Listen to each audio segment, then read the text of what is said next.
It is Ryan Seacrest here. There was a recent social media trend which consisted of flying on a plane with no music, no movies, no entertainment. But a better trend would be going to ChumbaCasino.com. It's like having a mini social casino in your pocket. Chumba Casino has over 100 online casino-style games, all absolutely free. It's the most fun you can have online and on a plane. So grab your free welcome bonus now at ChumbaCasino.com. Sponsored by Chumba Casino. No purchase necessary. VGW Group. Void where prohibited by law. 21 plus. Terms and conditions apply.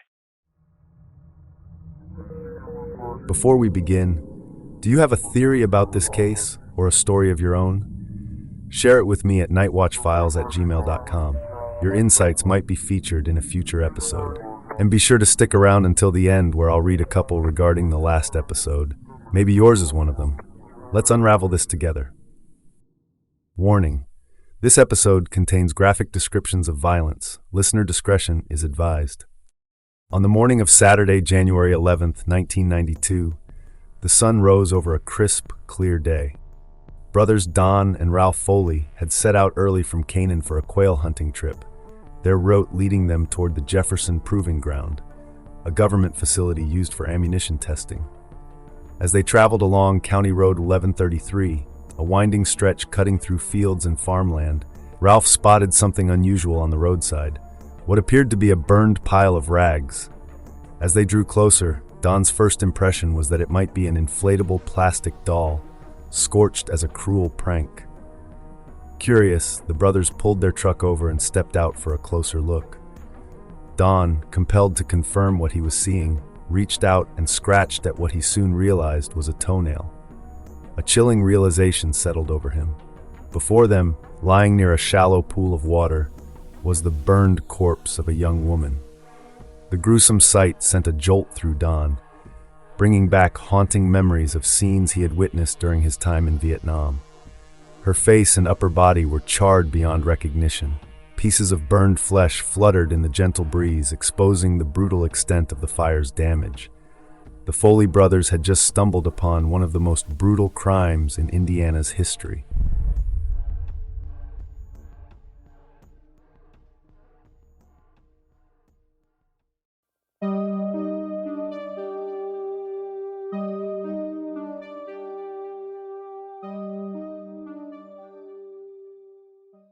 Melinda Lovelace's introduction to Amanda Heavrin came through Melinda's cousin, Lisa.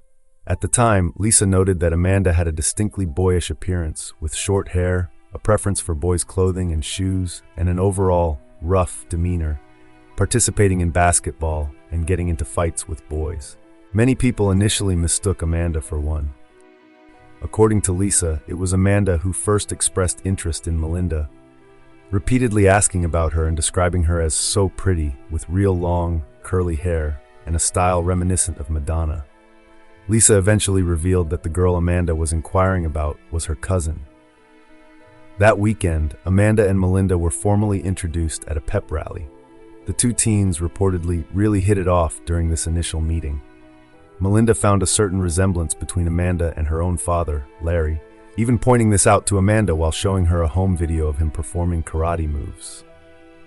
Amanda's interest in karate further solidified Melinda's perception, leading her to see it as a sign. In the weeks following their introduction, Melinda and Amanda spent time together before their relationship became more intimate. Amanda was described as shy and inexperienced, which initially made Melinda uncertain about pursuing a relationship. She later described her first kiss with Amanda as awful and confided in her sister, Kitty, about her doubts, worrying that her lack of kissing skills might ruin things. Despite this, she felt a deep sense of happiness. Amanda's kiss was more than just an awkward moment. It was a confirmation that she, too, was gay, marking the true beginning of their romantic relationship. Melinda Lovelace and Amanda Heavrin's relationship deepened quickly. They began spending a significant amount of private time together, often upstairs at Melinda's house. Melinda found Amanda to be funny, and Amanda, in turn, was sweet and romantic, often singing to Melinda. For both of them, this was their first genuine love affair, and their connection became intense. As neither had openly acknowledged being gay, they decided to keep their relationship a secret. Their bond grew so strong that the two girls became inseparable. which initially caused friction between Melinda and her close friend Crystal. Melinda would even share her affection for Amanda with Crystal, often having Amanda sing to her over the phone. Melinda described Amanda as having a lovely figure and wearing attractive clothes. Despite the initial bliss, their relationship began to experience turbulence. Melinda's possessive nature started to surface, as evidenced by her reaction to Amanda writing another girl's name on her folder. Melinda felt deeply hurt and threatened to leave Amanda because of it. As time passed, Melinda began directing her anger towards Amanda in various ways, leading to frequent bickering between them. Melinda had become so depressed that her mother decided to take her for outpatient counseling. A significant turning point occurred when Melinda's mother noticed hickeys on Melinda's neck, leading to a confrontation where Melinda finally told her mother she was gay. Margie's reaction was one of fury. During this period, Melinda confided in Amanda, expressing her deep-seated hatred for her mother. Amanda, feeling powerless, could only offer emotional support and physical intimacy, where Melinda admitted to being basically in control, sex-wise, sometimes forcing Amanda when she wasn't willing, which would leave Amanda in tears. As the summer months waned, Melinda's depression transformed into anger, and she increasingly took it out on Amanda physically. Their relationship began to deteriorate, and Melinda grew anxious as she sensed Amanda pulling away. She noticed a significant change in Amanda's behavior. The love letters in her locker stopped, and Amanda was spending more time with another girl with blonde hair. Melinda felt betrayed and deeply hurt, especially when Amanda started spending nights at this other girl's house. In the summer of 1991, a significant change occurred in the life of 12-year-old Shanda Sharer as she and her mother made the move to New Albany. This transition marked a departure from her familiar surroundings in Louisville, where she had spent years as a student at St. Paul Catholic School. Shanda, however, embraced the prospect of a new chapter, particularly her enrollment in public school, a decision she actively championed, citing her wariness of the uniforms she had long been accustomed to. Shanda, even at her young age, possessed a personality that resonated with those around her. She was known as a sensitive girl, thoughtful of others' feelings and averse to causing anyone distress. This gentle nature contributed to her being dearly loved by both her parents and her step-parents. Unlike her older half-sister, Paige, who had navigated her upbringing with more disciplinary challenges, Shanda was described as an easygoing child. Beyond her amiable disposition, Shanda harbored a desire to contribute positively to the world. She enjoyed helping others and had already set her sights on a future in nursing, a profession inspired by her older sister. The summer of 1991, while bringing new beginnings, also coincided with a period of personal upheaval in Shanda's family life. Her mother, Jackie, was navigating her third divorce, a situation that undoubtedly brought a mix of emotions for the young girl. As the new school year approached, Shanda, on August 1, 1991, confided her hopes and anxieties in her diary.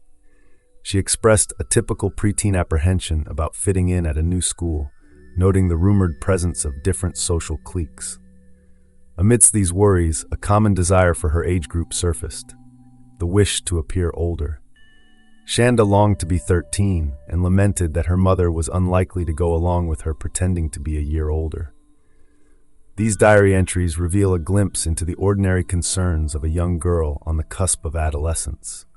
Shanda also exhibited a burgeoning sense of style, liking to dress in a manner that reflected teenage fashion, a choice that often led others to believe she was older than her actual age. Her mother, recognizing her maturity, permitted her to wear makeup and tight jeans, albeit nothing too excessive for her age. This interest in her appearance was intertwined with a desire for experiences she felt were appropriate for older teenagers, such as dating, a privilege her mother would not yet grant her. In her diary, Shanda wistfully noted her wish to have more freedom, even expressing a desire to live with her father. Weekends spent with her dad offered a slightly less restrictive environment. As late August arrived, Shanda entered the doors of Hazelwood Junior High. She was remembered as a cute blonde girl, possessing a radiant smile and demonstrating academic promise with a good grade point average. Her earlier years at St. Paul had been marked by active participation in a variety of sports, including basketball, softball, gymnastics, and cheerleading, painting the picture of a well-rounded and engaged all-American girl who had even been a Girl Scout. However, this image of athletic involvement and typical childhood activities began to recede as Shanda integrated into the social dynamics of Hazelwood. She no longer participated in sports, a change that coincided with a decline in her grades, suggesting a shift in her focus and preoccupations.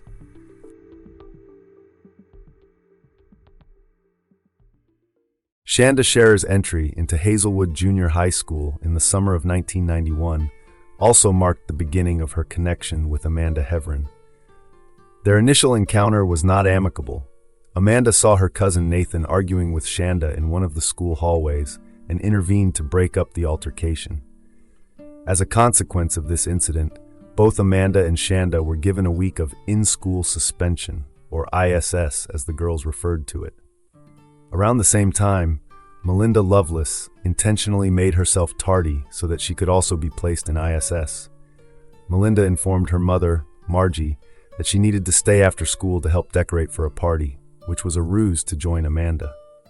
However, despite Melinda's attempt to intervene, Amanda and Shanda developed a friendship during their time in detention together after just a few days.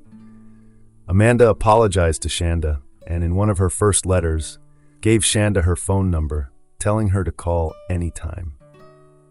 Shanda's mother, Jackie, admitted to initially thinking Amanda was a boy and advised Shanda that Amanda was not the type of person she needed to be with, but decided to give her a chance due to Shanda's lack of friends.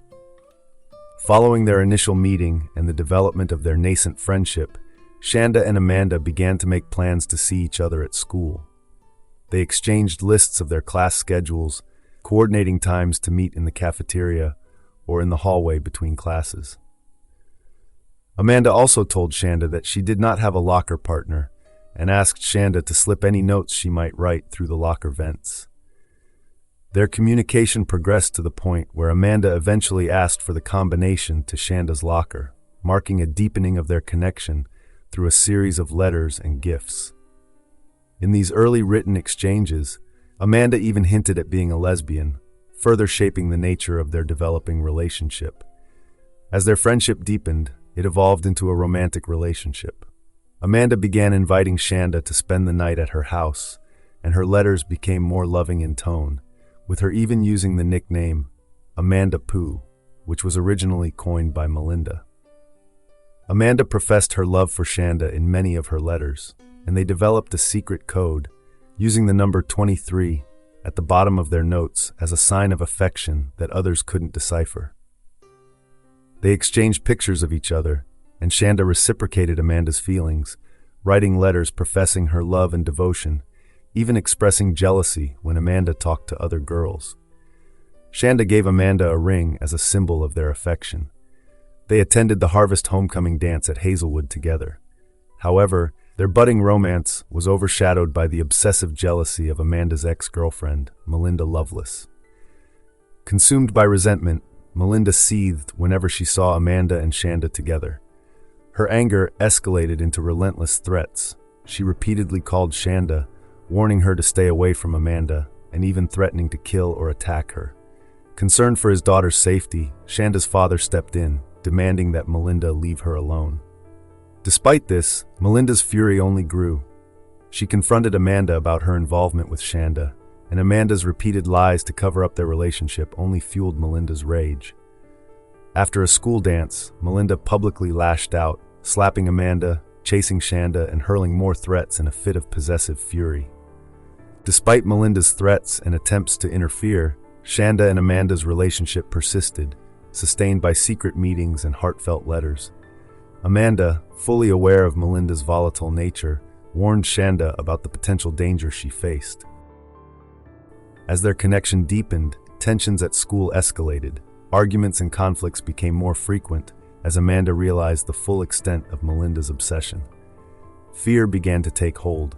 Amanda felt trapped, torn between her feelings for Shanda and the looming threat of Melinda's wrath. She confided in others about her growing unease, dreading the consequences of trying to break free from Melinda's control. Shanda confided in Amanda about difficulties at home and mentioned saving money with plans to possibly run away with friends. Her mother, Jackie, discovered letters between Shanda and Amanda, including one describing how to forge a detention slip, which led to confrontations and attempts to restrict Shanda's contact with Amanda. Jackie tried to arrange meetings with Amanda's parents to address the situation, but these efforts were ultimately unsuccessful. Shanda continued her relationship with Amanda through letters and third-party phone calls.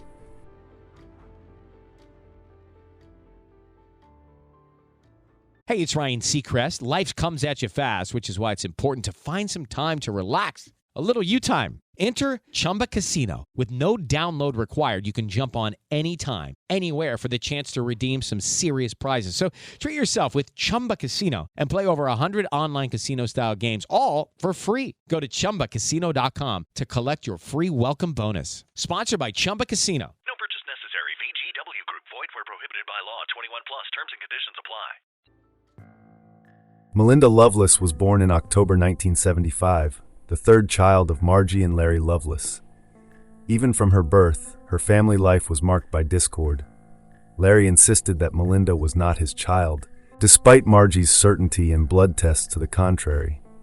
This belief of Larry's seemed to extend to his parents, Harold and June, who rarely included Melinda in outings with her older sisters, Michelle and Melissa, often citing excuses related to her age or bedwetting.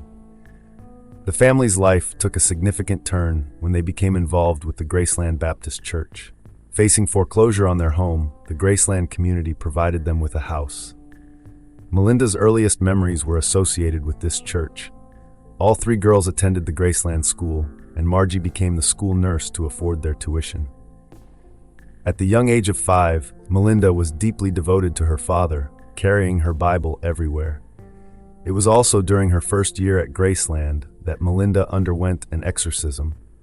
Unlike her sisters who had been exorcised at home, 5-year-old Melinda was taken to a motel and left with a 50-year-old man for approximately 5 hours, an event she later recalled only as taking a nap. Melinda's relationship with her father was intense. She reportedly said that her mother was not as focused on religion as Larry was, stating, "She never talked to me about God and the Bible. Dad was her God. Do whatever Daddy says, just be quiet and do what he says." Melinda seemed to idolize him, and he, in turn, appeared to favor her despite his initial rejection of her as a baby. By the age of 9, Melinda had developed into a young dark-haired beauty, which pleased Larry immensely. He often took Melinda on walks, in the Clark County State Forest or horseback riding, though Melinda would later have little memory of these activities. As Melinda grew older, her parents' relationship remained turbulent, marred by Larry's drinking and relentless accusations against Margie. Despite his volatile behavior, Melinda idolized her father, seeing him as a saint for enduring her mother's actions. When Margie contemplated divorce, Melinda panicked, clinging to the belief that Larry was the only person she truly had. By the time she neared 10, however, her devotion began to waver.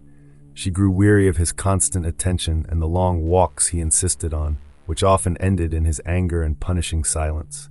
Yet, despite witnessing his mistreatment of her mother and sisters, her bond with him remained unshaken. To Larry, she was his sissy, his baby, his Lindy Star, and she, in turn, doted on him, desperate to hold on to his affection. When Margie finally took steps towards divorce, Melinda was deeply disturbed and begged her mother to reconsider. Even after Larry moved out, he continued to exert influence, writing letters and sending gifts to Melinda, which would often leave her moody and depressed. He even suggested she come live with him in Florida. Melinda deeply resented her mother for the divorce. In an attempt to fill the void left by her father, Melinda began dating frequently. She also struggled with her mother's new relationship with Michael Donahue. During this time, Melinda exhibited emotional and behavioral problems. She had difficulty in school, having been held back in kindergarten. She also retreated into an imaginary world, spending time in a small cubbyhole under the stairs. Her relationships with others were complex. She could be sweet at times, but also capable of being very mean. Confusion surrounding her sexuality also emerged. While she enjoyed Larry's encouragement of a somewhat masculine identity, she also experienced attraction to girls and later identified as bisexual. As Melinda navigated adolescence, her home life remained turbulent. Arguments between her parents continued, and Larry used Melinda in these conflicts.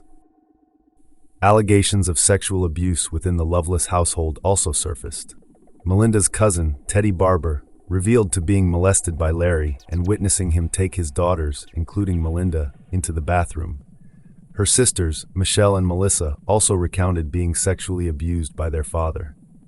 Michelle described her father's disturbing behavior and Melinda's unusually close relationship with him, stating it was more like a husband and wife, and that Melinda slept with him until he moved out. While Melinda's counselor, Mina Thevenin, had prior information about potential abuse of Melinda from Michelle and filed a report with the Department of Welfare, Melinda herself only admitted to a nightmare about her father molesting her but denied any actual sexual abuse.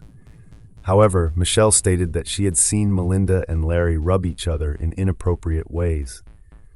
These experiences and the dysfunctional family environment profoundly shaped Melinda's upbringing and contributed to her emotional instability as she entered her teenage years. Even after Amanda broke up with Shanda, Melinda's rage refused to subside. She vented to friends about her desire for revenge, obsessing over ways to get rid of Shanda. At first, Crystal dismissed these outbursts as empty threats, but Melinda's relentless fixation eventually wore her down. Instead of discouraging her, Crystal began feeding into her anger, agreeing that Shanda deserved to die for coming between Melinda and Amanda. To Melinda, it felt justified.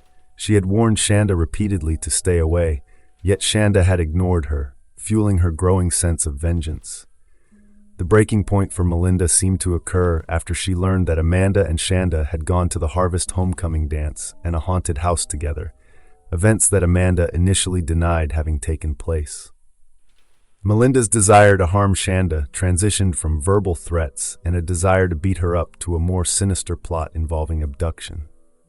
She discussed her feelings and intentions with Lori Tackett, Hope Rippey, and Tony Lawrence. Although Lori had never met Shanda, she was aware of Melinda's plan to scare and beat up Shanda to teach her a lesson. Melinda spent time filling Hope and Tony in on the situation, and the two 15-year-old girls were reportedly impressed by Melinda's bravado and her story. Melinda's intense hatred for Shanda helped her conjure a vivid image of the girl she so passionately disliked in the minds of Hope and Tony. The plan, as it began to form, involved finding Shanda, confronting her about Amanda, and somehow removing her from Amanda's life, initially through intimidation and violence. On January 10, 1992, 15-year-old Tony Lawrence, along with her friends, 15-year-old Hope Rippey and 17-year-old Lori Tackett, made plans to leave town after school. They concocted a story to tell their parents, claiming they were going to a punk rock concert in Louisville, Kentucky, more than 50 miles away from their quaint Indiana hometown. This alibi concealed their true intentions, which involved a stop in New Albany first. During science class that Friday, Tony discussed her weekend plans with her friend Tanya Leader, mentioning that they intended to visit the witch's castle while it was still daylight before heading to Jeffersonville. Tony told Tanya that they planned to drive around town all night and then return home the following morning, intending to sleep in the car. Later that day, after school was dismissed, the three girls left Madison in Lori Tackett's beige car. Their initial destination was New Albany, situated along the Ohio River, approximately 40 miles south of Madison. In New Albany, they were scheduled to meet up with Melinda. Tony had never met Melinda before and only knew her first name, believing she was around 16 years old. At some point during the evening of January 10th, Melinda Lovelace made a phone call to her former girlfriend, Amanda Hevron. During this conversation, Melinda told Amanda that she was at a slam dance party and mentioned that Lori, Hope, and Tony were with her. Later that evening, in a separate phone call, Melinda contacted Amanda again and chillingly declared her intention to kill Shanda Sharer. She reportedly said, "Amanda, I'm going to kill Shanda." And when Amanda urged her not to, Melinda insisted, stating menacingly, "I'm going to do it. I have the rope." Hello, it is Ryan, and I was on a flight the other day playing one of my favorite social spin slot games on ChumbaCasino.com. I looked over at the person sitting next to me, and you know what they were doing? They were also playing Chumba Casino. Coincidence? I think not. Everybody's loving having fun with it. Chumba Casino is home to hundreds of casino-style games that you can play for free anytime, anywhere, even at 30,000 feet. So sign up now at ChumbaCasino.com to claim your free welcome bonus. That's ChumbaCasino.com and live the Chumba life. No purchase necessary. VGW Group. Void where prohibited by law. See terms and conditions. 18+. As dusk began to settle, Hope Rippey parked the car approximately half a block away from Shanda's residence at Capitol Hills Drive, located in a middle-class subdivision. Inside the vehicle with Hope were Tony Lawrence and Melinda Loveless, though Melinda remained concealed. According to Melinda's whispered instructions, Hope and Tony were to approach Shanda's front door and introduce themselves as friends of Amanda Heverin. Their directive was simple: just say Amanda wants to see you. When Shanda opened the door, Hope and Tony inquired, "Is Shanda here?" The wide-eyed girl responded by saying, "I'm Shanda." Following this, Hope asked, "Do you want to come with us and meet Amanda?" From inside the house, Steve Sharer, Shanda's father, called out to his daughter, asking who was at the door. Shanda replied that it was friends. However, Steve Sharer observed that the girls at the door did not seem to recognize Shanda. Shanda told her father that she was only going to step outside to talk to them for a minute and then close the door behind her. Once Shanda was outside, the girls told her that Amanda was waiting for her at a deserted place called the Witch's Castle. They then asked Shanda if she would like to ride out there with them. Shanda mentioned that she didn't feel like she had the right clothes on to go out. To overcome this reluctance, Hope Rippey volunteered to go back inside Shanda's house with her and help her choose something else to wear. While Hope and Shanda re-entered the house, Lori Tackett returned to the car where Melinda Loveless was concealed. This moment allowed Hope to further gain Shanda's trust by appearing helpful and cooperative, while Melinda remained hidden, waiting for the opportune moment to reveal her presence and execute their sinister plan. After Shanda picked out some clothes with Hope's assistance, the two girls left the relative safety of her home and rejoined Lori, who was waiting in the car with the still hidden Melinda Loveless. Shanda, now presumably feeling more comfortable in her changed attire, got into the car, unaware of the true danger she was in. With all three girls seemingly present and accounted for, the car, with Hope at the wheel, began to move. As they drove away from Shanda's house, they headed towards Utica, the location of the desolate and eerie Witch's Castle, known more locally as Mistletoe Falls. This was the destination where Amanda was supposed to be waiting at. Hope then initiated a conversation about Amanda, knowing it would provoke a reaction on Melinda. When Hope asked Shanda about her relationship with Amanda, and if she knew that Amanda and Melinda had broken up, Shanda proudly stated that she and Amanda had been together for about 4 months. This was the signal for Melinda to emerge. She jumped up, pulled Shanda's hair back, and held a knife to her throat, exclaiming, "Surprise! I guess you weren't expecting to see me." Shanda, terrified, pleaded, "Please don't hurt me." Melinda responded harshly, telling her to "Shut up, bitch," and pressing the dull side of the knife harder against Shanda's neck.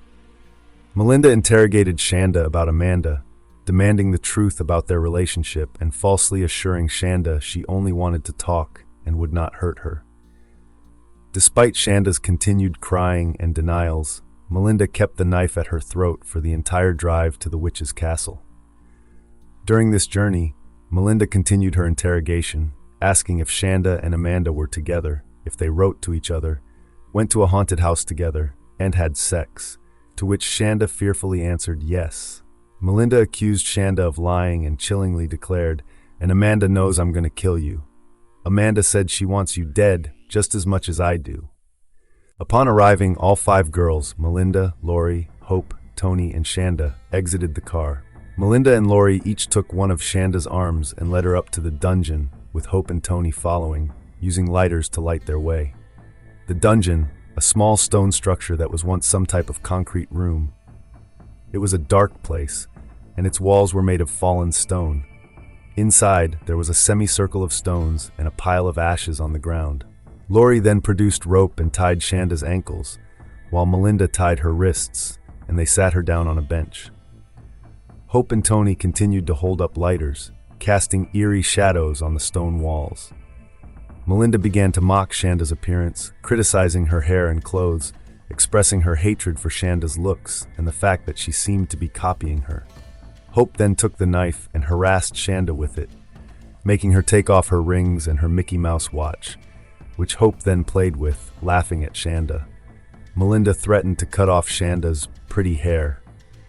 Lori pointed to the back of the dark dungeon and falsely told Shanda there were bones there. Despite this, Melinda spoke in a consoling voice, falsely saying, "I just want to talk to you, Shanda, and I'm not going to hurt you." After leaving the witch's castle, Lori directed Hope to Broad Road, a secluded gravel road, and then down a barely visible logging road until they reached a clearing used as a garbage dump.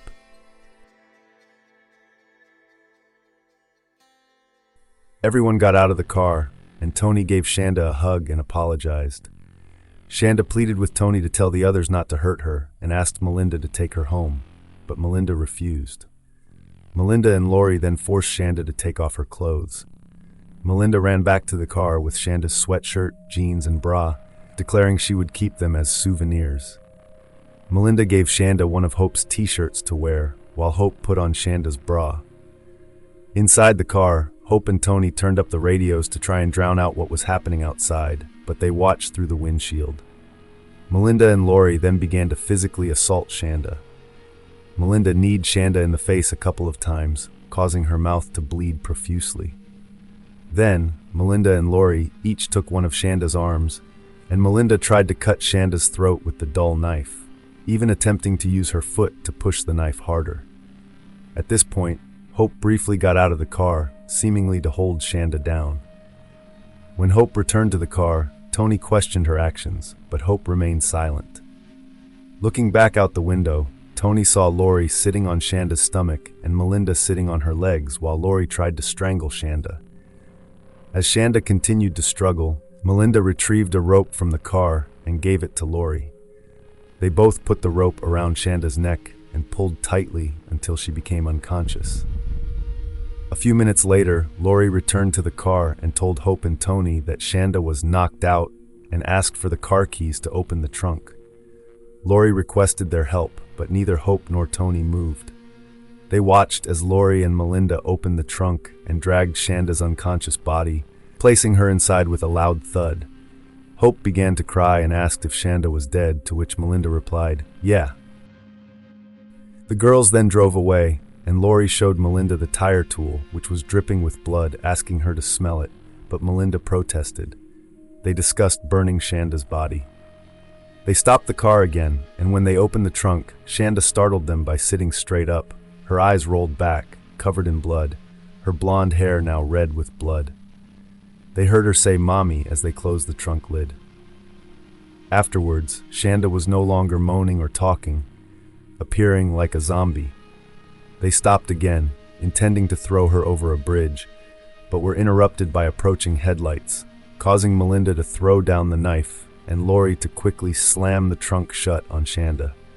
As they continued driving, Shanda started kicking again, but this time they only heard gurgling sounds. Later, they drove to a burn pile, discussing burning Shanda's body, but the frost made them unsure if it would work.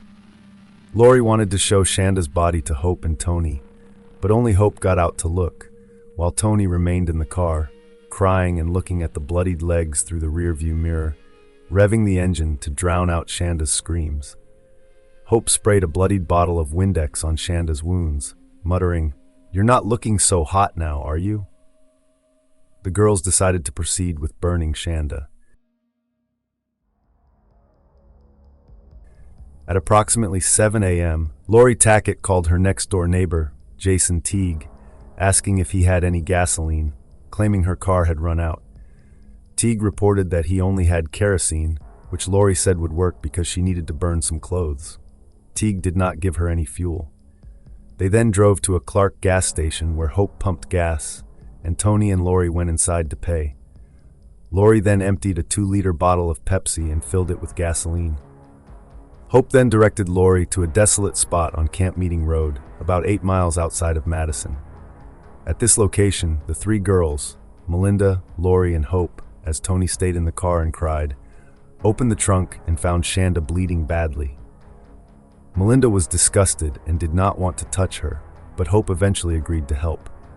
They wrapped Shanda in the red blanket and laid her on the ground. Shanda, still alive but not speaking, clutched the blanket. Lori commanded Hope to pour the gasoline on Shanda, but Hope refused. Lori insisted, and Hope poured a significant amount of gasoline on Shanda. Within seconds, Shanda was on fire. The girls got back in the car, and as they reached a T intersection, Melinda suddenly asked them to stop and turn back, worried that Shanda's body wasn't burned enough. Melinda poured the remaining gasoline from the Pepsi bottle onto Shanda's smoldering body, watching it flame up again. She then threw the bottle down and remarked about Shanda's tongue sticking out of her mouth when she returned to the car. Then, they drove away.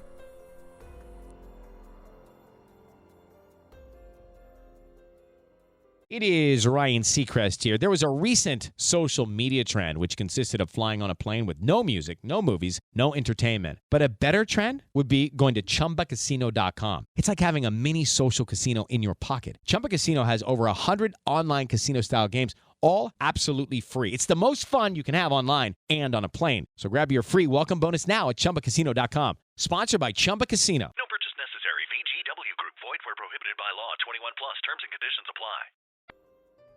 The day of January 11, 1992, dawned with the grim discovery in the northern part of Jefferson County, Indiana, by the Foley brothers, Don and Ralph. The face and both hands were charred, suggesting a flammable substance had been used to make identification difficult. There was a pool of blood beneath her head, and her legs were slightly bent, with her hands in the clenched boxer position typical of fire victims. Red casts formed around her partially covered hands, indicating she had been holding something that melted in the intense heat. The brothers returned to Canaan and called the police at 10:55 a.m.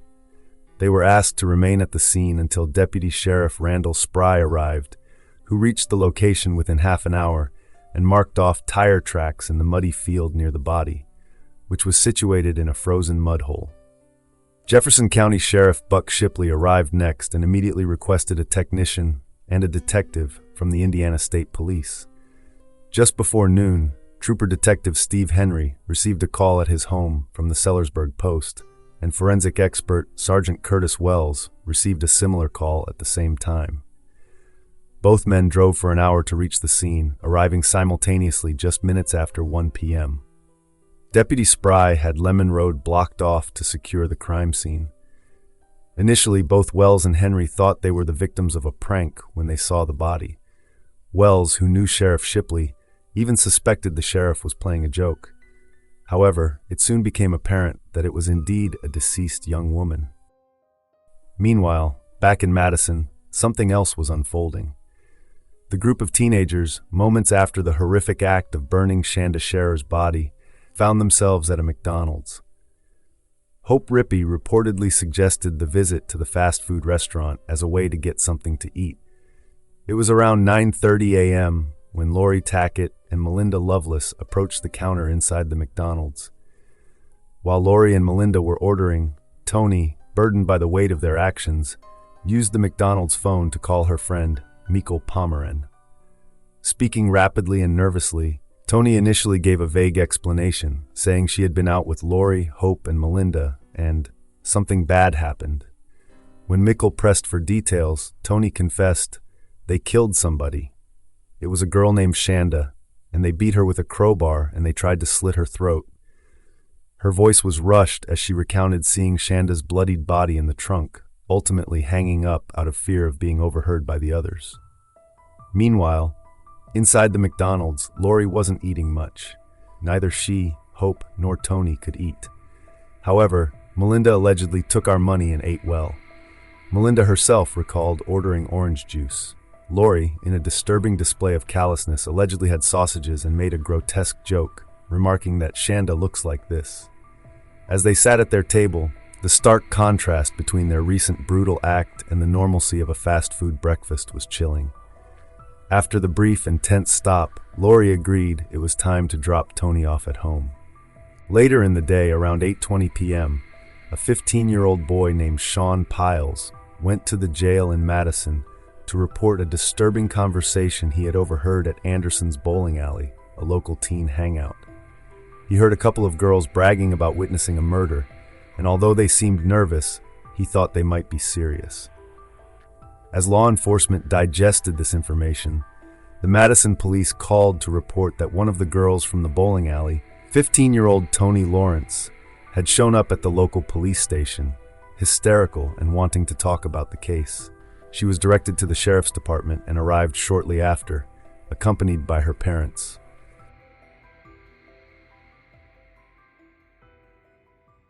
Tony talked about a bad event involving Lori Tackett, Hope Rippey, and Melinda Loveless, mentioning they had killed a girl named Shanda in New Albany.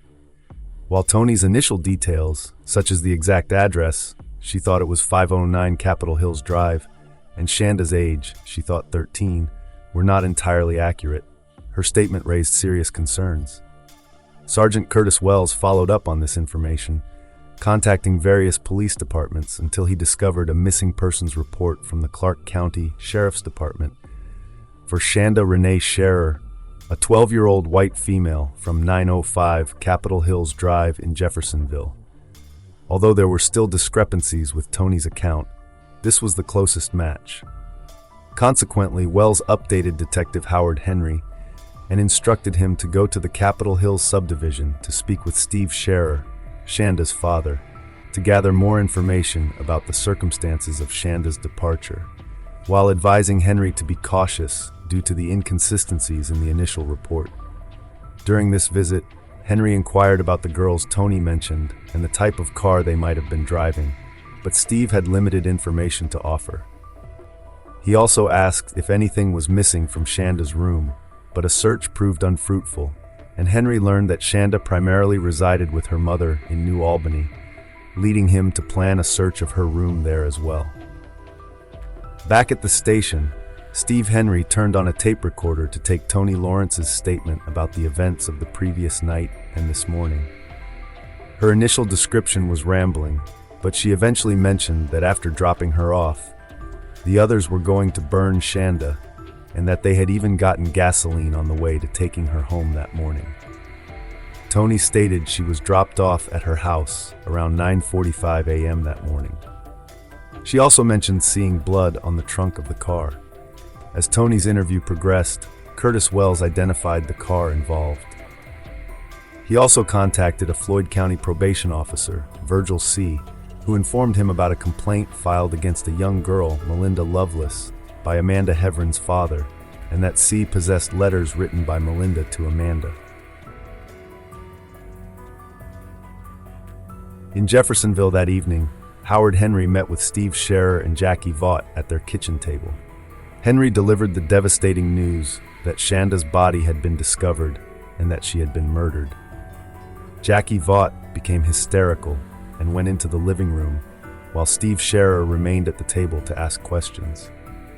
Meanwhile, Melinda Loveless, Lori Tackett, and Crystal Wathan met with Amanda Heveron. They showed her the bloodstains in the trunk of the car. Amanda stated they did not explain why this had happened, keeping it their little secret. Later that night, Mike Starkey, a tenant on the Tackett property, called the Jefferson County Jail to report that Lori had gone to his trailer around 3 a.m. and spoken to his roommate, Ace Newman. Newman later told police that he saw a car pull up to the burn pile near his home twice in the early morning hours, going back and forth to the Tackett house. Around 3 a.m., Lori came to his trailer asking for change to buy a Coke, appearing upset and mentioning a torn muffler on her car, though she refused his help. Newman gave her the change and saw her walk back to the car parked by the burn pile. Based on Toni Lawrence's detailed statement, which corroborated some of the information Sean Piles had provided and the emerging details linking Melinda Loveless and Lori Tackett to the events.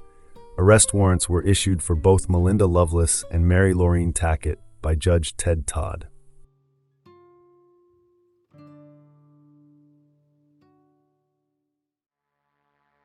In the early hours of Sunday, January 12th, at approximately 2:30 a.m., police cars arrived at the Loveless residence, surrounding the house with flashing lights. Sheriff's deputies Steve Henry and Buck Shipley, along with uniformed officers, approached the door. According to Melinda's mother, Marjorie, the police beat the door down and barged in the house, asking if Melinda Loveless lived there. Marjorie, scared and bewildered, confirmed that Melinda did. The officers then proceeded upstairs, where they found Melinda and Lori asleep in bed.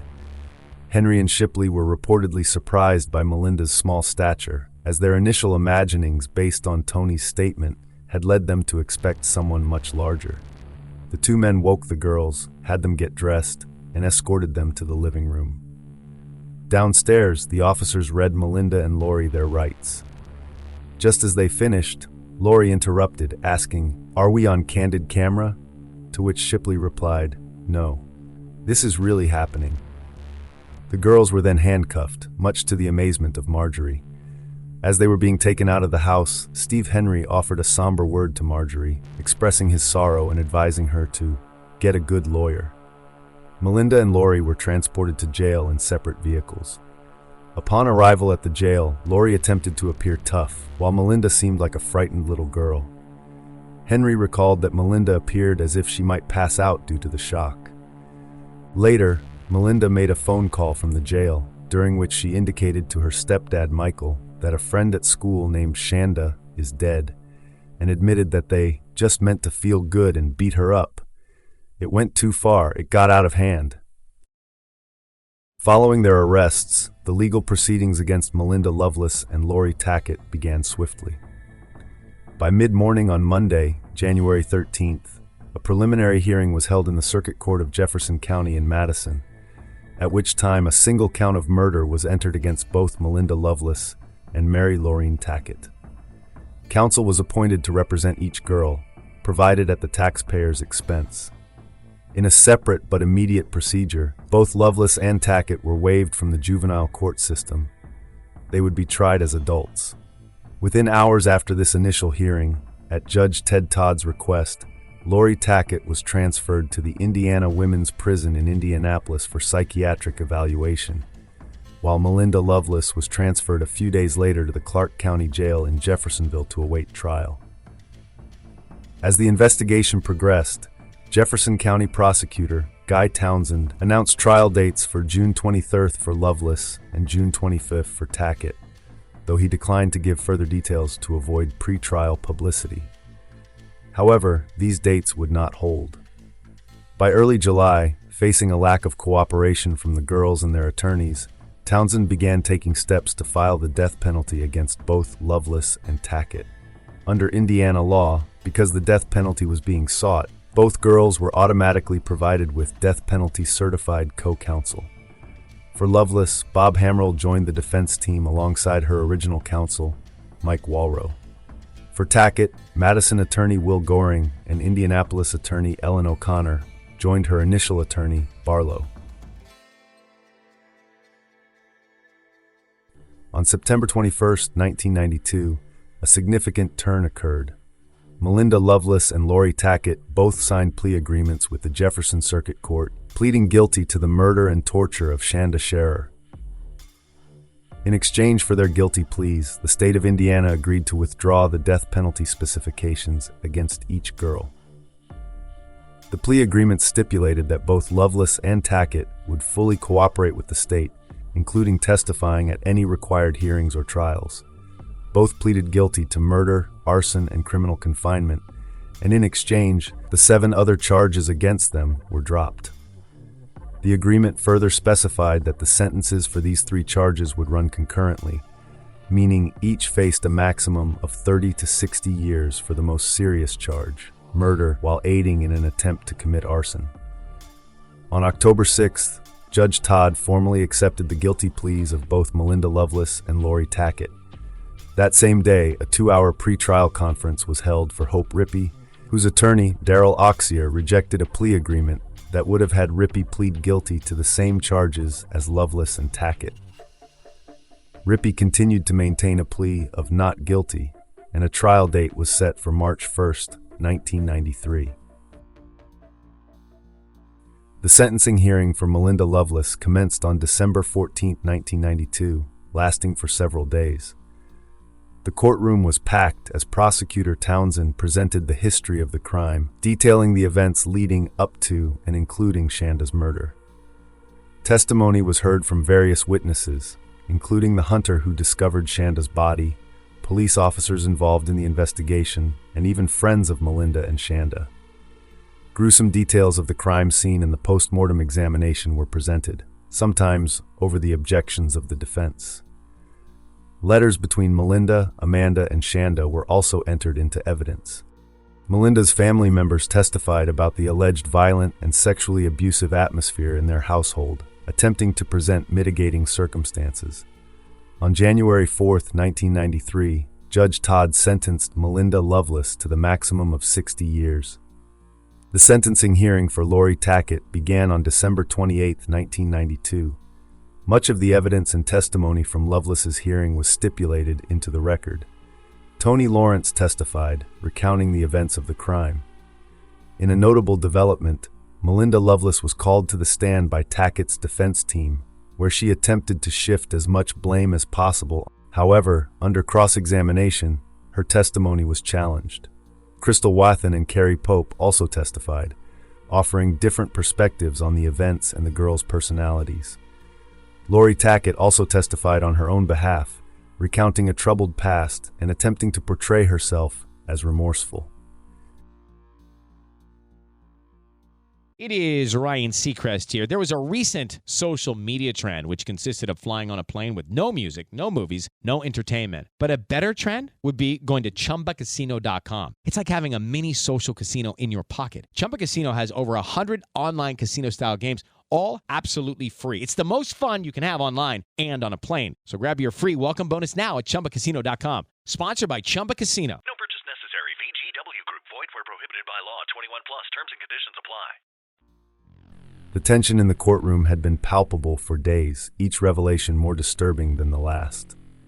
On the stand, Lori Tackett, the 17-year-old facing sentencing for the brutal murder of Shanda Sharer, had offered a version of events that often contradicted previous testimonies and even her own earlier statements. Prosecutor Guy Townsend, his demeanor sharp and focused, was relentless in his cross-examination, pressing Tackett on the inconsistencies. Then came the moment that seemed to hang in the air, a stark and dramatic illustration of the prosecution's disbelief in her account. Townsend, standing before the witness stand, reached into his pocket and retrieved a book of matches. A hush fell over the crowded courtroom as he deliberately selected a single match and struck it into flame. The small flare of light momentarily illuminated the space between the prosecutor and the witness, the scent of sulfur briefly cutting through the stale air. In a move that stunned onlookers, Townsend then held the burning match towards Lori Tackett's face. His voice, cutting through the silence, posed a direct and accusatory question. "Isn't it true, Lori, that you went up to Shanda's body after Hope had soaked it with gasoline and took that book of matches out of your pocket and took one of those matches and you were going to show that match to Shanda Sharer before you set her afire?" The implication was clear. Townsend was suggesting Tackett had acted with a chilling premeditation and perhaps even a sadistic intent in the final moments of Shanda's life. Tackett, visibly shaken by the sudden and confrontational gesture, responded with a denial. No. The match continued to burn, a silent accusation hanging in the air, before Townsend extinguished it. He then pressed further, his line of questioning designed to expose what he believed to be Tackett's fabricated memory of the horrific night. He challenged her assertion that she didn't know how the fire started, given her proximity to Shanda's gasoline-soaked body. In a further dramatic reenactment, Townsend even knelt down, attempting to recreate the scene at the kill site to question Tackett about her alleged intentions before the fire erupted. On January 4, 1993, Judge Todd also sentenced Mary Laureen Tackett to the maximum of 60 years. Meanwhile, the legal proceedings for Toni Lawrence also unfolded. On April 20, 1992, prosecutor Guy Townsend agreed to drop 6 of the 7 charges against her. Her sentencing hearing began on January 26, 1993, in Madison. Much of the previous testimony was again stipulated into the record. Steve Henry testified that Lawrence's statements were crucial in getting Loveless and Tackett to plead guilty. Melinda Loveless confirmed this, stating she only entered her plea after reading Toni's statements. Toni herself testified, claiming she acted out of fear on the night of the murder. On January 28, 1993, Judge Todd sentenced Toni Lawrence to a total of 20 years in prison. Hope Rippey's case proceeded separately in South Bend, Indiana, after a change of venue was granted. Her sentencing hearing began on February 1, 1993. Steve Henry testified about Hope's statements to police, and Hope's father spoke about her character. A psychologist testified that Hope was caught up in peer pressure and did not fully grasp the consequences of her actions. Hope did not testify. On February 2, 1993, Judge Jordan sentenced Hope Rippey to 60 years, with 10 years suspended for mitigating circumstances, resulting in a 50-year prison sentence and 10 years of probation upon release. Beyond these main legal proceedings, Amanda Heavrin was subpoenaed to testify at Melinda Loveless's sentencing hearing, but she invoked her Fifth Amendment right against self-incrimination. She was subsequently granted use immunity and compelled to testify. During the sentencing hearings, both Steve Sharer and Jackie Vaught delivered powerful victim impact statements, expressing their profound grief, anger, and the irreparable loss they suffered due to the murder of their daughter, Shanda Sharer.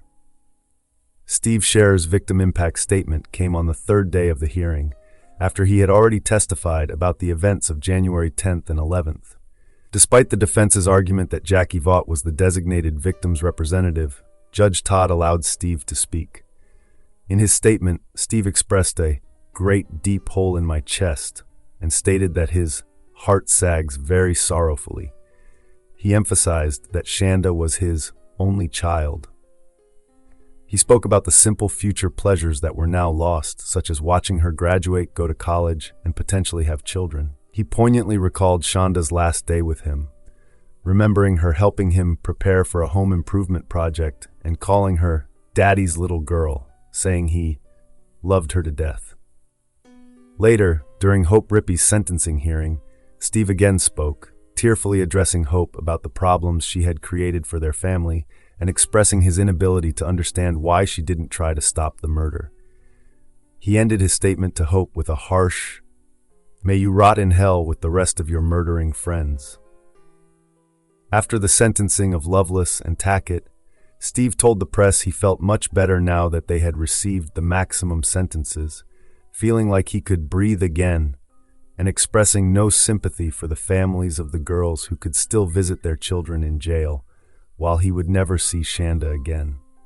He also hoped that some good would come out of the tragedy, emphasizing the need for children to listen to their parents and vice versa, and expressing his wish that such a horrific event would never happen to another child. It is Ryan Seacrest here. There was a recent social media trend which consisted of flying on a plane with no music, no movies, no entertainment. But a better trend would be going to ChumbaCasino.com. It's like having a mini social casino in your pocket. Chumba Casino has over 100 online casino-style games, all absolutely free. It's the most fun you can have online and on a plane. So grab your free welcome bonus now at ChumbaCasino.com. Sponsored by Chumba Casino. No purchase necessary. VGW Group. Void where prohibited by law. 21 plus. Terms and conditions apply. Jackie Vaught's victim impact statement was equally heart-wrenching and filled with raw emotion. She spoke after showing Judge Todd shadow boxes representing Shanda's life, tearfully describing each memento, including Shanda's school jacket, ribbons, cheerleading pictures, and a photo of her tombstone with a butterfly engraving, symbolizing something beautiful that had to be let go. She also narrated a video of Shanda's scrapbook, highlighting her joyful childhood moments.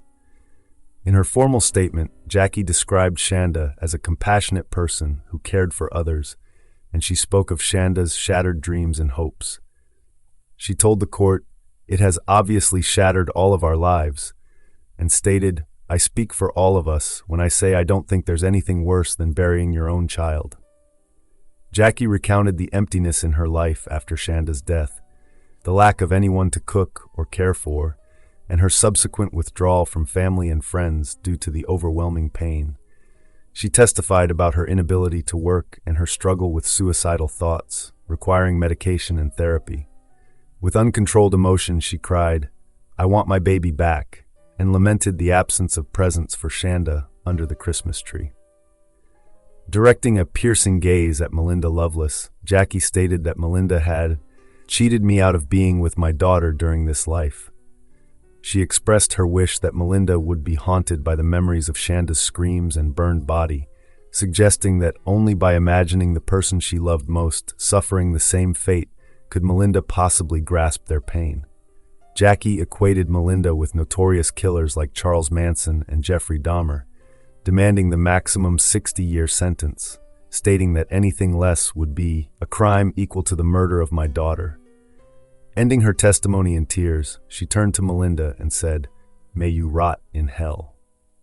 After Tony Lawrence read her statement of apology, Jackie responded with a statement refusing the apology, expressing disgust at the defense's attempts to portray Tony as a victim and highlighting her lack of remorse.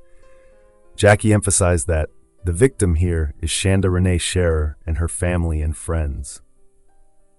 After the sentencing of Loveless and Tackett, Jackie told reporters she would never be satisfied because I want my baby back, and hoped they would stay in jail forever. She also felt the system had done the right thing by accepting the guilty pleas, fearing that a trial could have resulted in an acquittal. Jackie became a vocal figure in the media, wanting the public to know the gruesome details of her daughter's murder and what children were capable of. After Hope Rippey's sentencing, a tearful Jackie stated, "I don't know what normal is anymore. I'm not the person I was when Shanda was here," but also found solace in her newborn grandchild, saying, "You have to go on. Shanda's with God." She also made it clear that she believed Shanda was forced into the car the night she was murdered, as she had left her purse and coat behind, despite the cold weather, never going anywhere without her purse. Hope Rippey and Tony Lawrence received significantly lighter sentences. Lawrence was sentenced to 20 years, but was released in 2000 after serving just 9. Rippey originally received 50 years, later reduced to 35 on appeal, and was released in 2006 after serving 14. Both Lori Tackett and Melinda Loveless received 60-year sentences for their roles in the murder of Shanda Sharer. Given that Loveless was the primary instigator, the one who harbored deep resentment towards Sharer and orchestrated the attack, her severe punishment was expected. But what about Tackett? Why did she become so deeply involved in the killing, earning herself an equally harsh sentence? Tackett's background offers some insight. Raised in a strict religious household, she was forbidden from engaging in what most would consider typical teenage behavior. In rebellion, she shaved her head and immersed herself in occult practices, embracing a darker, more defiant identity. In an interview years later, Tackett reflected on her involvement, insisting that she had no prior knowledge of what was about to unfold that night. "I didn't know Shanda at all. I didn't go into that evening knowing anything was going to happen, wanting anything to happen. I didn't. Peer pressure. That's all it was. It spiraled out of control way too fast. It's something that should have never happened." But another interview revealed a chilling perspective. On Dr. Phil, Tackett was asked why she believed people kill. Her answer was unsettling. "My opinion is that they kill to feel superior, to get high on their victim's fear, and because they're thirsty for the spill of blood." Dr. Phil turned to Tackett's mother and sister, asking if they agreed. Their response was disturbing. They believed Lori had always seen murder as her destiny, that she was convinced she would one day kill in cold blood and spend her life behind bars. Her prediction was only partly true. Though she played a significant role in the brutal slaying of Shanda Sharer, Tackett was released from prison in January 2018 after serving just over 26 years.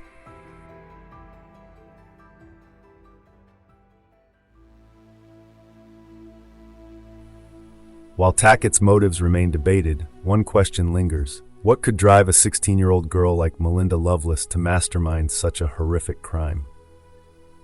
Shanda's mother, Jackie Vaught, once gave a chilling description of Loveless.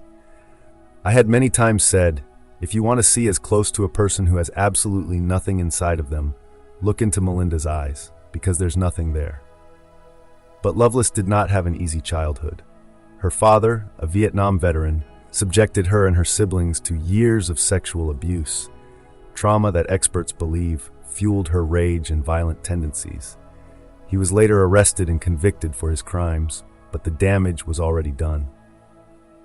In prison, Loveless found an unexpected path to redemption. Through ICANN, Indiana Canine Assistant Network, she began training service dogs for disabled individuals. One of the program's dog breeders, a burn victim, saw an eerie parallel between Loveless's work and the tragic fate of Shanda Sharer. That breeder encouraged Jackie Vaught to watch a video of Loveless working with the dogs. I was really taken aback, Vaught admitted. I saw someone almost reborn. She was sincere. She was compassionate. I think the ICANN program allows her to have something in her life that she can show love back to, and there's never betrayal on either side. Then, in a decision that stunned many, Vaught donated a puppy named Angel for Loveless to train, a tribute to the daughter she lost. It's my choice to make. She's my child. If you don't let good things come from bad things, nothing gets better. And I know what my child would want. My child would want this. For Loveless, it was a moment of unexpected grace. She helped me to heal, forgive, and grow, whether she wanted that or not. She did a good thing. I couldn't thank her enough. Angel is in good hands, and I'm doing it for Shanda, and I'm doing it for her.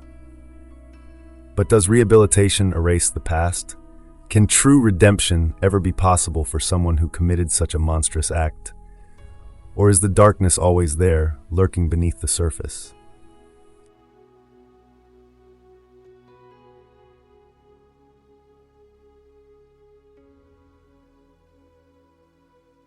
For more information on this case, Nightwatch Files would like to recommend Cruel Sacrifice by Aphrodite Jones, which heavily informed this episode.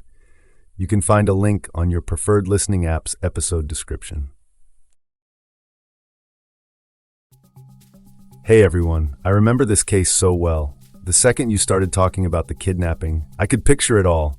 Him yanking his daughter into that SUV, the social worker trying to stop him, the absolute chaos of it all. It was everywhere at the time. And I remember thinking, how does someone just take a kid like that in the middle of Boston? What's always stuck with me is how calm he seemed. Not just during the kidnapping, but even after, like this was just another one of his little games. That poor girl must have been terrified, and he didn't even care. The way he planned it all out, rehearsed it like a scene in a play, it's so unsettling. I really appreciate how you covered this one. Glad they got him in the end. Looking forward to the next episode. Stumbled upon your show totally at random, but so glad I did. Helen Christie from Chicago. Okay, I just have to vent for a second because I was yelling at my phone listening to this. How did the people around him just not see what was right in front of them? The red flags weren't just there. They were practically waving in their faces. The lies, the weird excuses, the sketchy behavior. Come on. I get that hindsight is 20/20, but some of this stuff was screaming for someone to put two and two together. I didn't know anything about this case before your episode, but I found myself getting more and more frustrated as it went on. I mean, I'd like to think if I knew him, I wouldn't have just brushed this stuff off. But then again, I guess that's what people always think. Anyway, great episode, even if it did leave me shaking my head at a whole lot of people. Jenna from Portland.